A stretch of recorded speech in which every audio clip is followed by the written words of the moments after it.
আসসালামু আলাইকুম।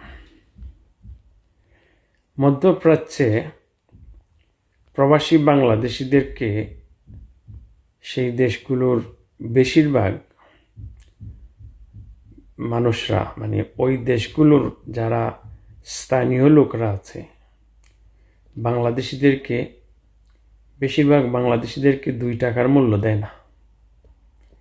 এটার একমাত্র কারণ হচ্ছে আমাদের বাংলাদেশ দূতাবাসগুলো আমাদের প্রবাসীদের গুরুত্ব দেয় না বলেই বিদেশিরাও আমাদেরকে গুরুত্ব দেয় না। সৌদি, কাতার, কুয়েত, দুবাই, ওমান, বাহরাইন, এইসব দেশগুলোর বেশিরভাগ আরবিরাই মানে কোনো মূল্যই দেয় না, কোনো মানুষই মনে করে না আমাদেরকে। কারণ আমাদের দূতাবাসের কর্মকর্তা কর্মচারীরা প্রবাসীদেরকে মানুষই মনে করে না বলেই আমাদের এই অবস্থা। 2015 থেকে 20 সাল পর্যন্ত বাহরাইনে যে প্রবাসীদের যে একটা গুরুত্ব, মূল্যায়ন, অধিকার নিয়ে যেভাবে আমরা ঝাঁপিয়ে পড়েছিলাম, সেই সময় বাংলাদেশিদেরকে বিদেশিরা মূল্যায়ন দিত এবং বাংলাদেশের পাসপোর্ট আটকানো, বেতন না দেওয়া, এগুলা নিয়ে অনেক সচেতন ছিল। কারণ যেখানেই বাংলাদেশিরা বিপদে পড়ছে সেখানেই রাত হোক দিন হোক আমরা ঝাঁপিয়ে পড়েছিলাম। ফিলিপাইনের দূতাবাস তার দেশের অবৈধ লোক থাকলে তাদেরকে কিভাবে দেশে পাঠানো, কিভাবে বৈধ করা, এবং কি তারা টাকা দিয়ে 2015-16 সালে 17-18 সালে দেখলাম যে তারা নিজেদের টাকা দিয়ে তাদের মানুষদেরকে লিগেল করেছে, ভিসা লাগিয়েছে।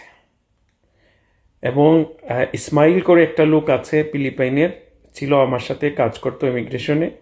মানে তার দেশের মানুষের আউটপাস নিয়ে সে নিজে যাইত সেখানে, কিভাবে সহজে পাঠানো যায়, কিভাবে তাড়াতাড়ি করে পাঠানো যায়, সেই প্রসেসগুলো করতো, যেটা আমি করেছিলাম সেই সময়গুলো। এবং তখনকার বাংলাদেশিরা এই ইমিগ্রেশনে যারা আমাকে দেখেছেন, সবসময় আমার সহযোগিতা নিতে পেরেছেন। ইন্ডিভিজুয়াল মানুষের সমস্যাগুলো নিয়ে আমরা যেতাম সেখানে, যারা দেশে চলে যেত তাদের বিভিন্ন সমস্যাগুলো কিভাবে সহজে সমাধান করে দেওয়া যায় সেগুলো নিয়ে আমরা কাজ করেছিলাম। পাশাপাশি বেতন না দেওয়া, কোম্পানিগুলোতে গিয়ে কথা বলা এবং তাদের বিরুদ্ধে মামলা করা, আইনি প্রক্রিয়া তৈরি করা, এইসব বিভিন্ন বিষয়ে আমরা কাজ করেছিলাম বলেই তখনকার সময়ে এই বিশেষ করে যারা কোম্পানির মালিক তারা খুব সচেতন ছিল এবং সতর্ক থাকতো যে কখন তাজউদ্দিন চলে আসে।